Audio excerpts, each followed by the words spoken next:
No other law enforcement agency in the world has more hands-on experience fighting terrorism than the Diplomatic Security Service at the U.S. Department of State.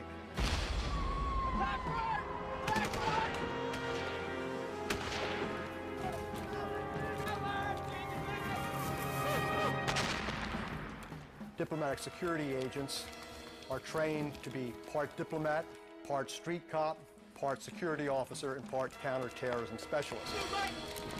When you combine this philosophy with real-life operational experience in almost 200 different countries, you get one of the most professional organizations in the world.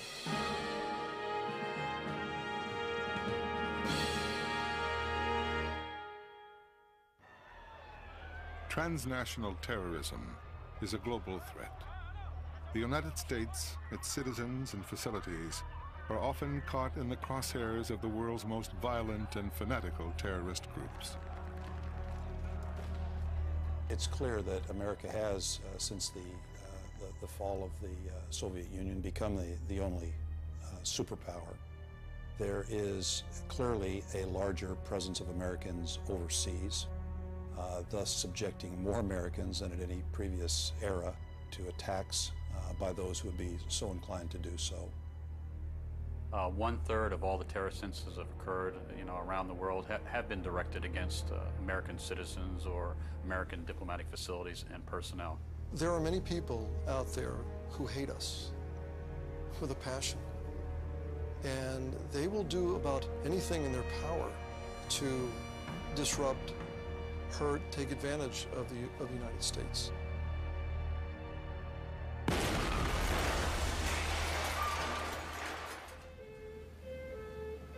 April 1983. The U.S. Embassy in Beirut is attacked by a suicide bomber. 49 lives are lost and 120 are wounded. The bombing was the opening salvo of a brutal campaign of terrorist attacks against U.S. facilities and personnel around the world. And I think that was maybe the first real significant bombing where a truck bomb had been used and driven into the embassy. In fact, it was driven straight into the Marine booth, the center of the embassy. I, of course, only saw the aftermath of that bombing, but it was scary because at that point, I think they knew they could get to us. Then I think the Marine bombing, 241 Marines killed in October of '83, the same year, showed that they were planning and they were carrying out these bombings. And we were vulnerable to those bombings, and I think that was something that was a change in thinking on their part, that we weren't so invulnerable. They were able to hit us and they were able to hurt us. September 1984. Terrorists strike again. This time the U.S. Embassy Annex in East Beirut. Seconds before the detonation of a massive truck bomb, DSS Special Agent Al Bigler, one of the embassy's security officers, went to investigate the sounds of automatic gunfire. Just before I got to the door, the explosion took place in front of the embassy, and it caused the glass aluminum frame door to hit me, and I frankly then I went across the room. I think at first I was considered dead, and so there are varying stories. I wasn't awake to see it, but the sense was that I was dead, that I was covered up somehow. And then I was moved, I understand, to a wagon that was carrying the bodies away. And somehow during the time I was in that wagon, I moved, and someone saw me move. So they then took me out of the wagon that was heading for the morgue, and I went instead to the hospital. The reverberations of the Beirut bombings were immediately felt in Washington, D.C. Advisory panels and commissions were formed with one objective: how to protect the thousands of American lives and facilities abroad from indiscriminate acts of terror. In November 1985, the Diplomatic Security Service was formed as a federal law enforcement arm of the U.S. State Department. With over 1,200 special agents operating in the United States and around the world, This unique group of law enforcement and security specialists protect U.S. facilities and diplomats abroad. They are charged with the protection of the Secretary of State and foreign dignitaries traveling within the United States. They are trained to repel all types of assassination attempts and attacks. We've had instances where our people have been running motorcades through the hinterlands of some of the countries in Africa, and they've come under attack. They've had to return fire. They've gotten their ambassadors, their protectees out of those situations. So our guys are out there, and they're facing it every day, and they're doing a great job. Training for such an attack under realistic conditions is vital for the Diplomatic Security Service. In this scenario, we are taken inside the world of the Mobile Security Division, Diplomatic Security's elite tactical force, as they train to counter an attack on a motorcade.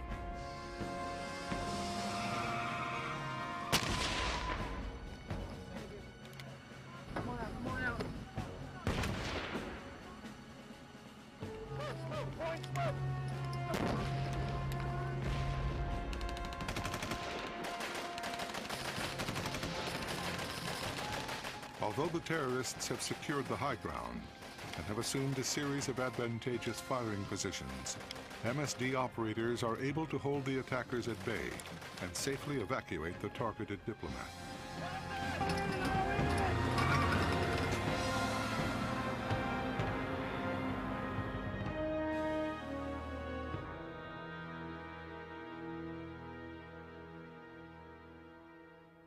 Wrist turn out. Weapon take away. 1 count. Stand by. Ready. The Diplomatic Security Service has developed a unique defensive tactics program Scan and assess. Scan and assess. designed to control assailants at close range. It is very important, at least through my eyes, ensure that our people are able to defend themselves first if situations start deteriorating. Stand by. Ready. So it's a lot of weapons retention, weapon takeaway, takedowns, controlling the subject too. The Diplomatic Security Service's challenge is to take targets off the scope of terrorism and to have people poised to respond, react, prevent is the ultimate challenge for us. Right, walking formation. Diplomats are tempting targets for terrorists. In this scenario, an assassin strikes at close range. Scan and assess. Scan and assess. You never know when this thing's going to happen, and hopefully, I hope that, you know, a situation like an attempted assassination is not going to go down. But if it does go down, then we want to make sure that our people are ready basically to handle themselves, plus get the protectee out of the air safely.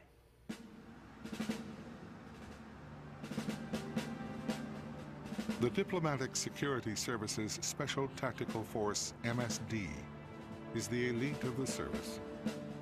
These operators are highly trained and experienced in special operations and counter-assault tactics.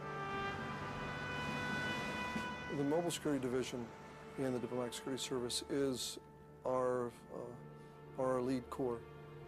The Mobile Security Division has special training in providing security support as tactical support teams to the Secretary of State and to high-threat protective details. They're the folks in the muscle car who provide that extra firepower should it be needed, God forbid. These Kevlar-clad operators are often on the front line, prepared to respond to any type of terrorist attack.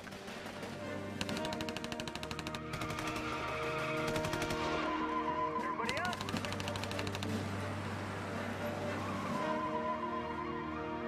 The most frightening thing about terrorism is it can come in a moment's notice. It can come pretty much anywhere.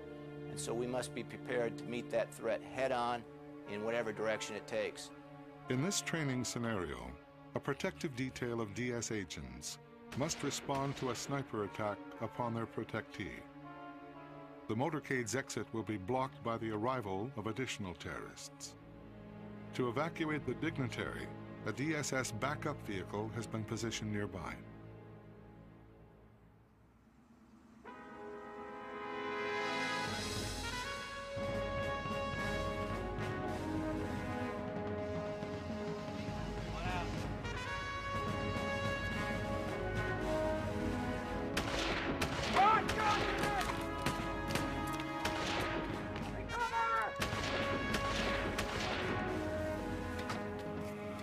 The Mobile Security Division are able to respond to an attack, allowing the protective detail itself to lead. So they're specially trained and specially equipped in order to take on the attacker. So now the attacker has to face these guys, and they're not able to attack the principal who's moving out of the threat. I think as a whole, looking at the numerous types of threat that exist out there, that there's not a better trained group of people in the U.S. government. Just to look at them, you might not want to try to attack them. And I know how many threats we have against the principals that we protect. And I can tell you that it's significant and it's dangerous. If there is an attack, they're the end result. They are there to take on that attack.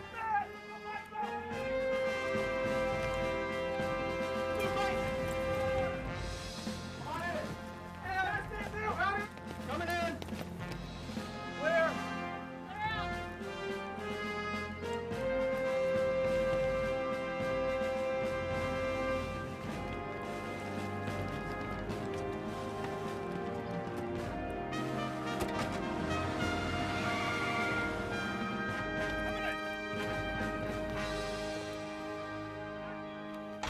So in the scenario as it unfolded, it was a situation where a shot was fired. They missed the principal. The dignitary was rushed into the car very quickly. The motorcade started to move away. Another terrorist car came by, blocked the access, got out, and they fired a machine gun. Meanwhile, you had our tactical support team engaging the terrorists. You had our regular protective detail engaging the terrorists as well. The terrorist that was up above sniping went down rather quickly. And then we had a secondary attack that was thwarted by our tactical support team. Protective detail, since the car was down, had to now evacuate the principal out of that car and move him back into the establishment. Once they got in the establishment, they were going to race him out to a secondary vehicle, a stash car, and move away from the scene. Anybody coming into the Diplomatic Security Service needs to be prepared for the uniqueness of the job that we do. This is a different federal law enforcement job. It is not a job where you work your entire career in one of several cities in the United States.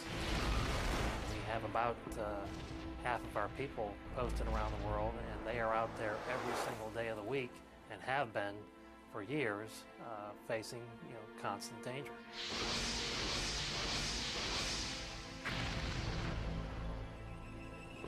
'95 in Bosnia was a very interesting time. I was literally the first State Department employee to have paper orders assigning me to the embassy in Bosnia. And I literally was the first one to go in. At that time, the war was raging. The city was completely under siege. The Serbs had control of the entire routes into the city.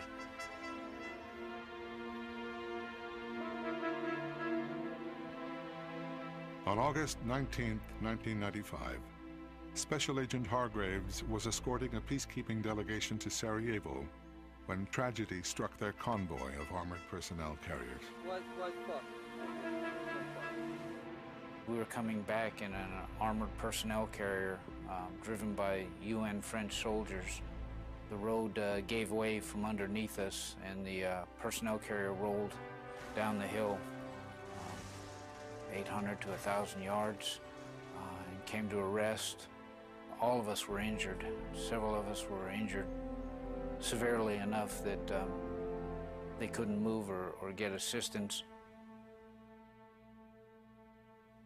I had several broken ribs, had several fractured vertebrae, both hands, and and were severely damaged. I had head wounds, face wounds.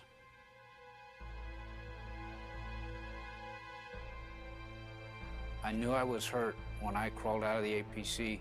I could feel the injuries on my back, and I knew I was hurt, but I also heard the cries for help, and I knew I had to go back in. I pulled one individual out, and as I went back in to get another individual, the APC exploded from a fire that had gotten started in the accident as it rolled down the hill, and it basically engulfed the entire APC.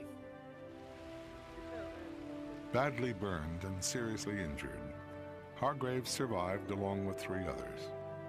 Despite his efforts, 5 people, including an American ambassador, lost their lives. Hargraves was acknowledged for his selfless actions by many, including President Bill Clinton. For his exceptional display of bravery and courage, Hargraves was awarded the Medal of Valor and presented with the flag, which flew above the American embassy in Sarajevo. 30+ of our agents of the service have been awarded the Award for Valor by the State Department. These are people who have put their lives in harm's way to protect others. I'm privileged as Director of the Diplomatic Security Service to work with people who are loyal and dedicated and selfless. The level of dedication of my fellow agents in MSD and throughout the Bureau of Diplomatic Security is outstanding. I came from a police department and had a law enforcement background before I came in to the Bureau of Diplomatic Security, and have worked and been very close with a number of people. But I have never experienced the dedication that I've seen in the Bureau of Diplomatic Security. This is a way of life. It's not a job. It's literally, you live this job.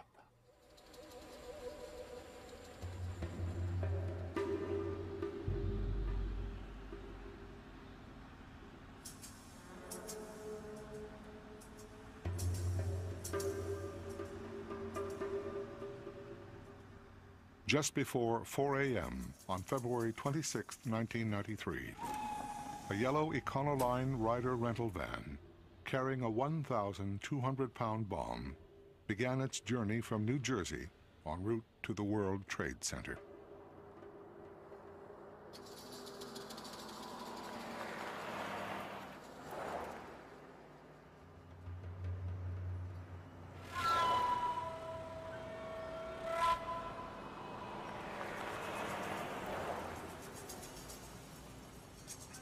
By 8 a.m., the van with its deadly cargo was maneuvering through Manhattan traffic towards its target.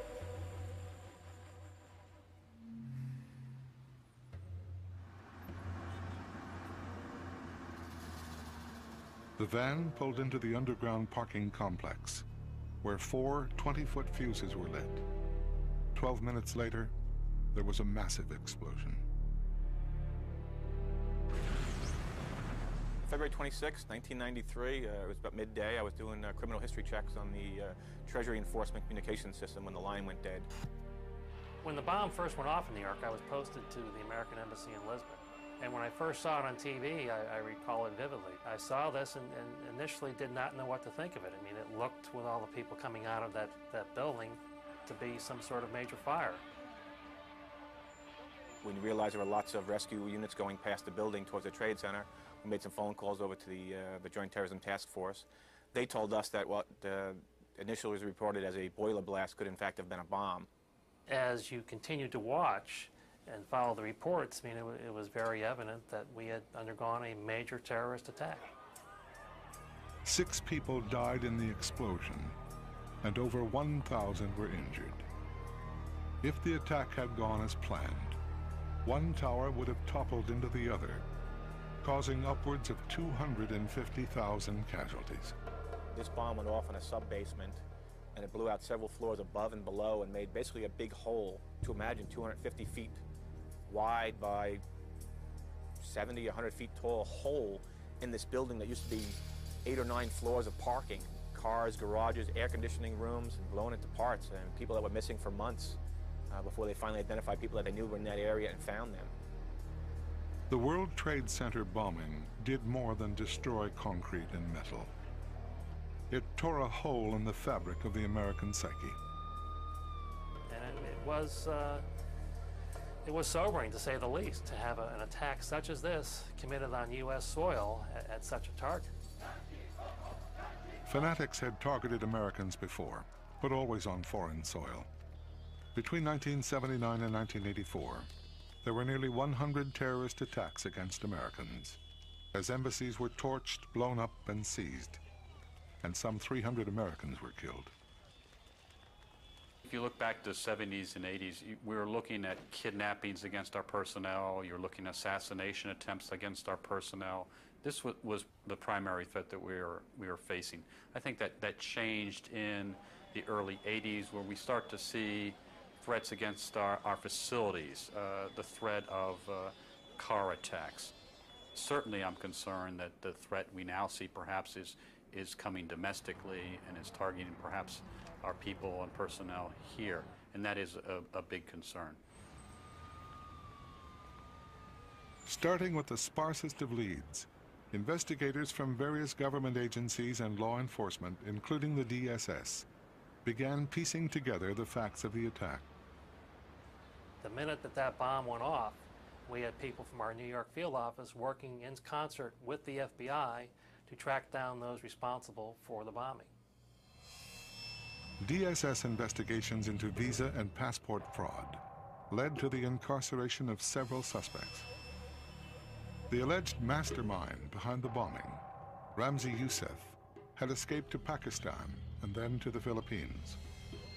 Determined to continue his war against the United States, Youssef devised a series of attacks that would have made the bombing of the World Trade Center seem insignificant. The police in the Philippines were summoned to a house that had a fire. Fire department came in and saw what they believed were bomb-making type things, so called the police. The police came in and found documents and everything and notified U.S. authorities, and that is when myself, the Bureau, picked up and pretty much went en masse. We went to the Philippines. While cooking a witch's brew of chemicals, Youssef's apartment in the Philippines had caught fire. Once again, Youssef escaped. But investigators soon uncovered evidence of an unimaginable terrorist attack, which Youssef codenamed Project Bojinka. Youssef and 5 accomplices were to plant bombs timed to explode simultaneously on 12 U.S. airliners over the Pacific, causing the death of over 4,000 people. Items in Youssef's Manila bomb factory also indicated that he and accomplices were planning to assassinate Pope John Paul II and President Bill Clinton. At the same time, a confidential informant approached U.S. State Department officials. He was very concerned for his safety. He was very concerned for the safety of others in his family as well. He had a bag in his hand, a paper bag in his hand that appeared to have something wrapped up inside of it. It was a news magazine with information about the manhunt for Youssef and a reward offered by the Diplomatic Security Service of $2 million for information leading to Youssef's arrest. The rewards program is something that the Protective Intelligence Division has run literally since its inception in 1984. Since its inception, we have paid out approximately $6 million in some 20-plus cases. The most important thing about the program that the American public needs to understand is that we offer rewards for information on any act of international terrorism directed against American facilities, American properties, or American people. We go back as far as the mid-'80s, TWA 847, we go to Pan Am 103. We've averaged 2 or 3 campaigns a year, but to give you an idea of how serious the terrorist threat has become lately, we've come up with about 15 different campaigns just in the last 12 to 15 months here. This time, the rewards program delivered America's most wanted fugitive to the doorstep of the DSS. The informant tells us that Youssef is staying at Sukasa Guest House in Islamabad. We arrive there, the informant goes into the Sukasa guest house. He stays there for no more than 15 minutes, walks out, we spot him, he goes halfway across the street. Halfway across the street, he was supposed to take his baseball cap off and rub his hands through his hair. And that was his signal to us that indeed he had met with Yusuf. Yusuf was in the room that he claimed he was in. Just like we had planned, takes the ball cap off, runs his fingers through his hair, puts it back on and goes over to where he is residing. He's living in an apartment across the street. The raid team, including Pakistani military and police personnel, descended upon Yusuf's motel room. Within seconds, a DSS special agent came face to face with the world's most wanted terrorist. The commander of our raid team asked me to identify Yusuf, in which case I had a photograph that we had in our files, actually also been in several publications, up to his face. And I said at that point in time, that's him. One of the most dangerous terrorists in the world was returned to the United States to face justice. On February 12, 1997, Ramzi Yusuf was sentenced to 240 years in solitary confinement for his role in the World Trade Center bombing.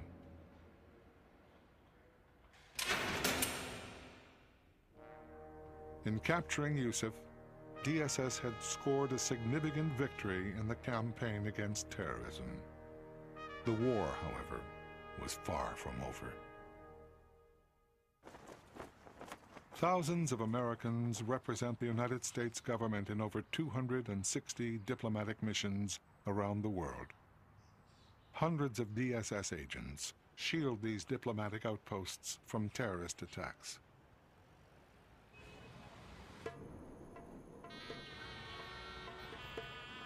Egypt is a beguiling place. Everyone who comes here knows how friendly Egyptians are, has a good time as tourists. There's a lot to see. But Egypt is also a high threat post, not just for the United States, but for many Western countries as well. With over 1,500 employees and dependents, the U.S. Embassy in Cairo is a target-rich environment for terrorists. U.S. Embassy Cairo is a blast-resistant facility specifically built to withstand the type of terrorist attacks that victimized the United States in the early 1980s, such as the Marine barracks bombing in Lebanon and also the bombing of the embassy in Beirut. It's blast-resistant, it's reinforced, we have cameras, we have delta barriers which prevent a truck from ramming into the embassy. We also have new technology which allows us to detect traces of explosives on persons or vehicles from a distance. Plus we have mirrors the guards are trained to use to check the engines underneath the chassis of a vehicle. And we also have had good cooperation from the Egyptian police. They provide security around the perimeter of our embassy. We also have a large contingent of Marines. We are blessed in Cairo with a terrific regional security staff, Department of State Diplomatic Service, which also liaises well with all of the other elements at post, from the Department of Defense and other agencies. I rely upon our regional security officer as my key and primary security advisor. Well, the regional security officer is the ambassador's primary advisor on security matters. And as part of that role, we're responsible for official and non-official Americans and their safety, and what they can do to improve their general security on a day-to-day basis. Security inside the embassy is provided by a combined effort of DSS agents and special detachments from the U.S. Marine Corps. Operators from the Mobile Security Division routinely travel to embassies around the world, like Cairo, to train with the Marines and prepare them for possible terrorist attacks.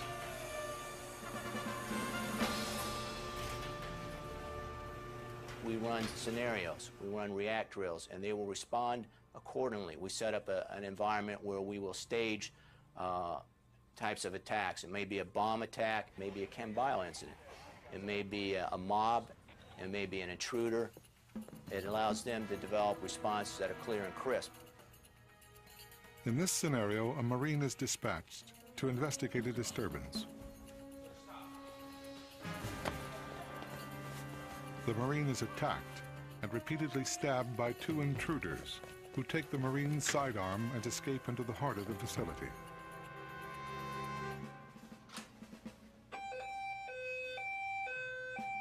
Attention the Marine House, attention the Marine House. We got an intruder on the compound. We have an intruder on the compound. All Marines. If an intruder was to enter the building and we were to notice him on camera, we would immediately notify Post 1. Post 1 and Post 4 would notify the Marine House. The Marine House being located on compound, the Marines will quickly be brought down.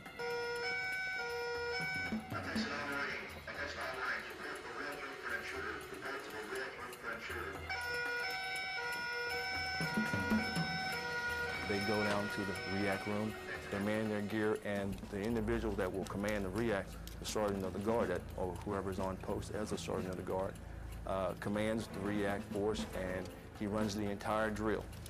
And they have designated search areas. They would start in those areas, and they would try to contain the individual in a certain area. Alpha team, over here. All right, listen up, this is a situation. We have an intruder in the building. Post 5 was attacked by 2 intruders. One have a knife, one have a gun. The mission is, Charlie team, I want you to go investigate Post 5. He's by the ACS. Go. Using a ballistic shield for cover, the squad advances toward the downed Marines. For safety, they move in stacked or tight formation, while a combination of Remington shotguns and Beretta 9mm pistols are strategically positioned to provide 360-degree protection.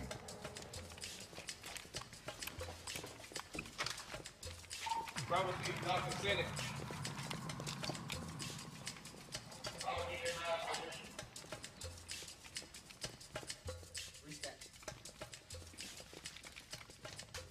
The Marines must be able to deal tactically with the situation before the intruders can fortify themselves in a location and potentially take hostages.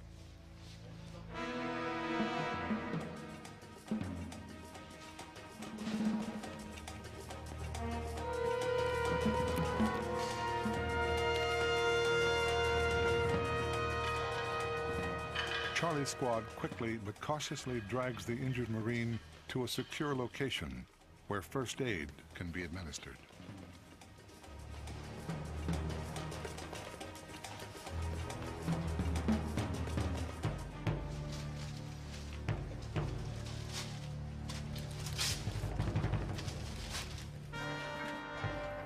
The 2 remaining squads of Marines have quickly cornered the 2 armed intruders. Here we go.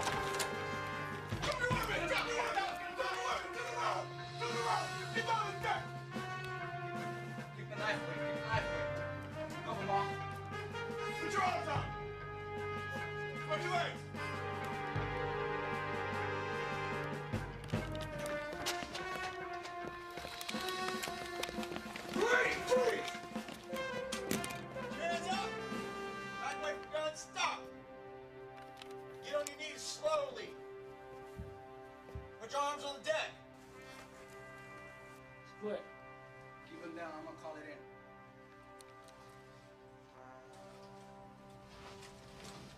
The REACT drills are good for us for various reasons. We have no idea what can happen, so we have to be prepared for just about anything. The only way that we can be fully prepared is to always practice. Make it as difficult as possible for things to happen on your watch. There are Marines that were here before us that have done their job. I would be remiss if I allowed it to happen on my watch. The most frightening thing for us about terrorism is that the bad guy always has the advantage. We have to be 100% every day, every moment in order to keep them at bay, whereas they can try and probe and have the advantage of the date, time, and place.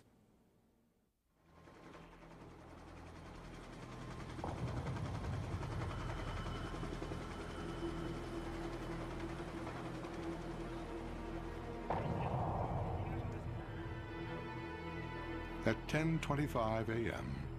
on the morning of Friday, August 7, 1998, in the Kenyan capital of Nairobi, 2 terrorists drove a van carrying a massive bomb to the rear of the American embassy. I was in my office, which is on the 3rd level. I was all set to actually go downstairs, but I was stopped by a colleague who came in and asked if I had a few minutes to discuss a matter we had both been dealing with. While we sat and talked, that's when we heard what sounded like grenades. I looked out the window and saw, looked like a couple of hundred Kenyans running very fast and yelling.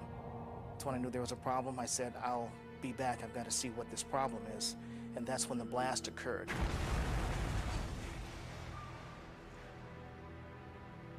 It was totally dark.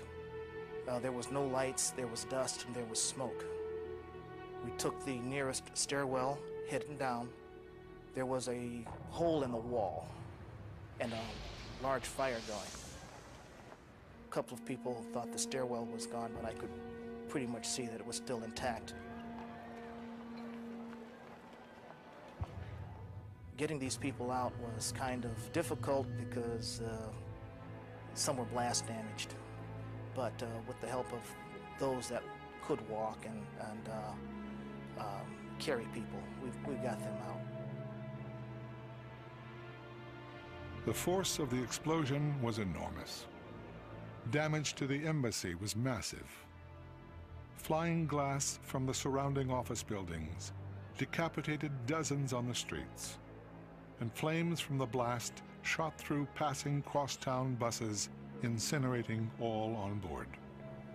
On the morning of the bombing, I flew with the team of DS agents that morning back to Kenya to coordinate the DS response for the post there. I saw a large building in shambles. I saw many rescue workers.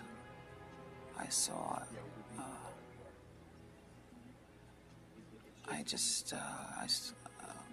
many injured. It was just tremendous disbelief and shock. I really don't want to go back there in my mind. Shockingly, moments after the explosion in Kenya, terrorists struck at the American embassy 450 miles away in Dar es Salaam, Tanzania. A powerful bomb, hidden inside a vehicle parked near a water tanker, exploded just outside the sprawling United States compound. The explosions killed 11 people and seriously injured 85. In Nairobi, the death toll was 213 people, with over 5,000 wounded. Nothing can really prepare you for the reality. The trauma of seeing people you just said good morning to, now they're no longer alive. I knew virtually everyone that was killed, and it was a personal loss. Detonating a bomb in order to prove a point or to influence a political decision is, to me, just plain insane. And I'm glad that I'm on the terrorist task force in order to continue working against people like this. DSS agents dispatched to Africa were instrumental in gathering evidence and searching for the bombers. Authorities believed a vast terrorist network, guided by a shadowy figure named Osama bin Laden, was responsible for the attacks. Bin Laden's terrorist network is known as Al-Qaeda, or the base. This base of operations was originally established during the Afghan War against the occupying Soviet forces. Born in Saudi Arabia and reportedly worth hundreds of millions of dollars, bin Laden was among the tens of thousands of volunteers from around the world who marched into battle against the invading Red Army. After 10 bloody years and 25,000 casualties, the Soviets retreated. In the eyes of bin Laden, the new enemy was the West, led by the United States. Authorities now believe that members of bin Laden's network were responsible for the World Trade Center bombing. It's a huge mistake to underestimate any enemy, and this is especially true of Osama bin Laden, who commands a force of over 5,000 Afghan Arabs, so-called because these are individuals from 28 different countries who fought the Soviets in Afghanistan. These individuals are now placed in 29 different countries that we know of. With operatives all over the world, it would be very naive to think that Osama bin Laden doesn't have people in the United States. Several suspects connected to the bombings are still at large, including Osama bin Laden. With a multi-million-dollar bounty on his head, the question remains, will bin Laden and his accomplices be apprehended before they strike again? Intelligence and law enforcement agencies, such as the DSS, suspect bin Laden and other terrorist groups now possess the unthinkable: biological and chemical weapons.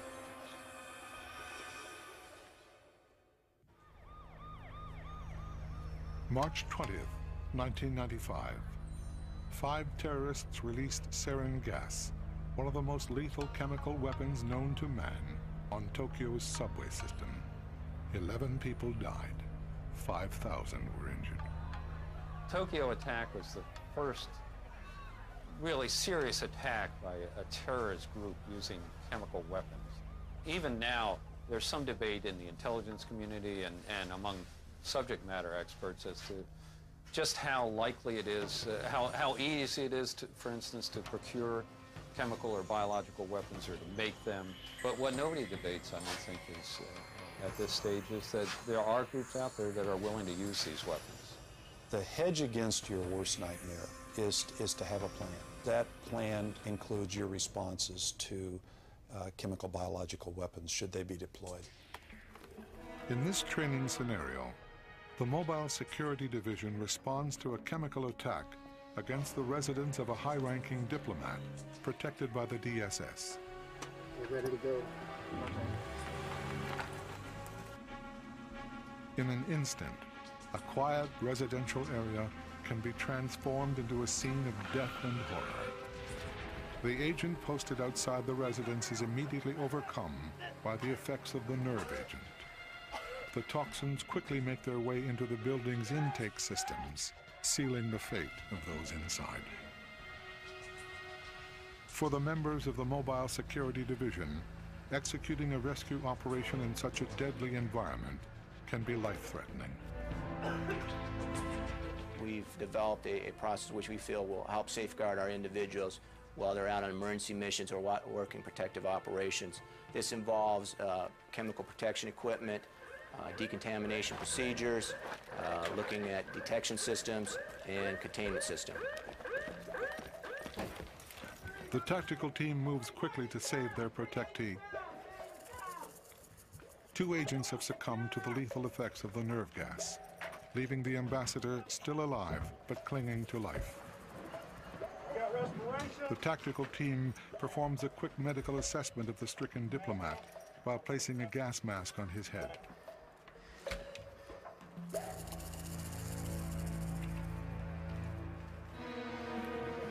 You can't work or be effective in a poisonous atmosphere. Since this attack basically was attacked against your airwaves, if you can protect your breathing, you can go a long way to protecting yourself in the attack and help other people.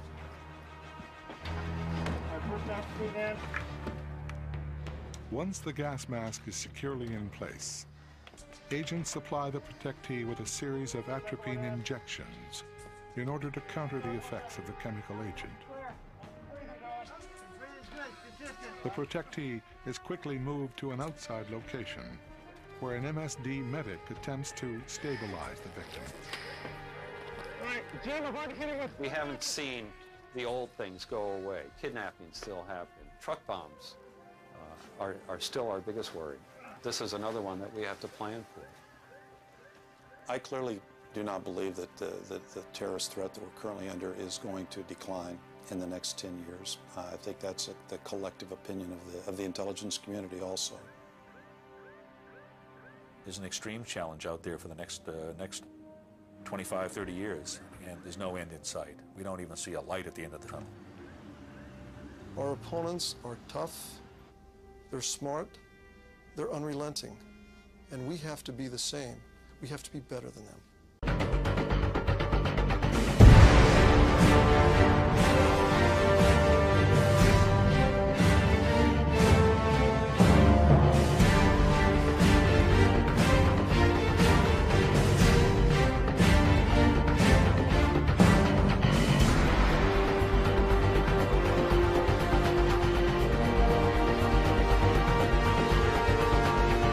Overseas, thus subjecting more Americans than at any previous era to attacks by those who would be so inclined to do so.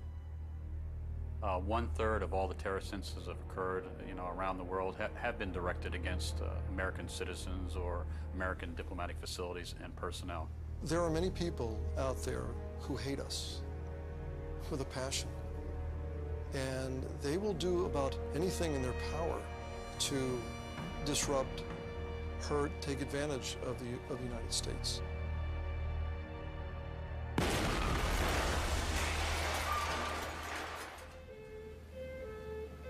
April 1983. The U.S. Embassy in Beirut is attacked by a suicide bomber. 49 lives are lost and 120 are wounded. The bombing was the opening salvo of a brutal campaign of terrorist attacks against U.S. facilities and personnel around the world. And I think that was maybe the first real significant bombing where a truck bomb had been used and driven into the embassy. In fact, it was driven straight into the Marine booth, the center of the embassy. I, of course, only saw the aftermath of that bombing, but it was scary because at that point, I think they knew they could get to us. Then I think the Marine bombing, 241 Marines killed in October of '83, the same year, showed that they were planning and they were carrying out these bombing.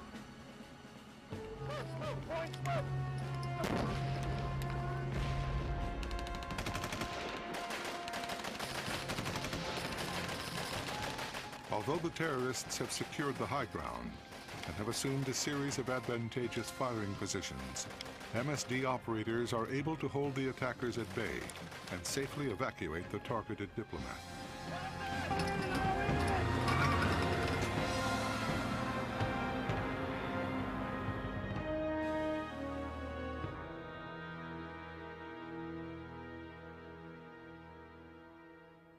Wrist turn out. Weapon take away. 1 count. Stand by. Ready. The Diplomatic Security Service has developed a unique defensive tactics program Scan and assess. Scan and assess. designed to control assailants at close range. It is very important, at least through my eyes, to ensure that our people are able to defend themselves first if situations start deteriorating. Stand by. Ready. So it's a lot of weapons retention, weapon takeaway, takedowns, controlling the subject too. The Diplomatic Security Service's challenge is to take targets off the scope of terrorism and to have people poised to respond, react, prevent is the ultimate challenge for us. Right, walking formation. Protect the thousands of American lives and facilities abroad from indiscriminate acts of terror. In November 1985, the Diplomatic Security Service was formed as a federal law enforcement arm of the U.S. State Department. With over 1,200 special agents operating in the United States and around the world, this unique group of law enforcement and security specialists protect U.S. facilities and diplomats abroad. They are charged with the protection of the Secretary of State and foreign dignitaries traveling within the United States. They are trained to repel all types of assassination attempts and attacks. We've had instances where our people have been running motorcades through the hinterlands of some of the countries in Africa, and they've come under attack. They've had to return fire. They've gotten their ambassadors, their protectees out of those situations. So our guys are out there and they're facing it every day, and they're doing a great job. Training for such an attack under realistic conditions is vital for the diplomatic security service. In this scenario, we are taken inside the world of the Mobile Security Division, diplomatic security's elite tactical force, as they train to counter an attack on a motorcade.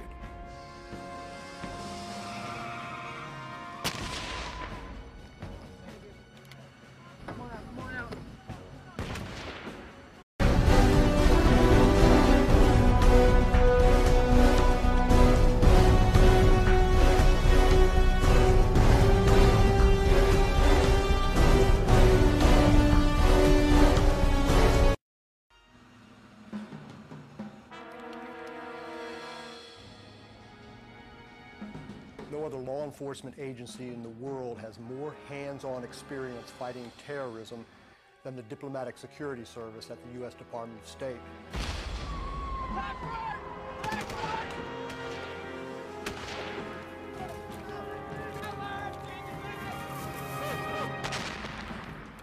Diplomatic security agents are trained to be part diplomat, part street cop, part security officer, and part counterterrorism specialist. When you combine this philosophy with real-life operational experience in almost 200 different countries, you get one of the most professional organizations in the world.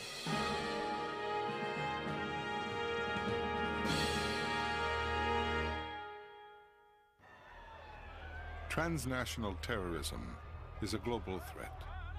The United States, its citizens and facilities, are often caught in the crosshairs of the world's most violent and fanatical terrorist groups. It's clear that America has, since the fall of the Soviet Union, become the only superpower. There is clearly a larger presence of Americans. And we were vulnerable to those bombings, and I think that was something that was a change in thinking on their part, that we weren't so invulnerable. They were able to hit us, and they were able to hurt us. September 1984. Terrorists strike again. This time the U.S. Embassy Annex in East Beirut. Seconds before the detonation of a massive truck bomb, DSS Special Agent Al Bigler, one of the embassy's security officers, went to investigate the sounds of automatic gunfire. Just before I got to the door, the explosion took place in front of the embassy, and it caused the glass aluminum frame door to hit me, and I frankly, then I went across the room. I think at first I was considered dead, and so there are varying stories. I wasn't awake to see it, but the sense was that I was dead, that I was covered up somehow. And then I was moved, I understand, to a wagon that was carrying the bodies away. And somehow during the time I was in that wagon, I moved, and someone saw me move. So they then took me out of the wagon that was heading for the morgue, and I went instead to the hospital. The reverberations of the Beirut bombings were immediately felt in Washington, D.C. Advisory panels and commissions were formed with one objective: how to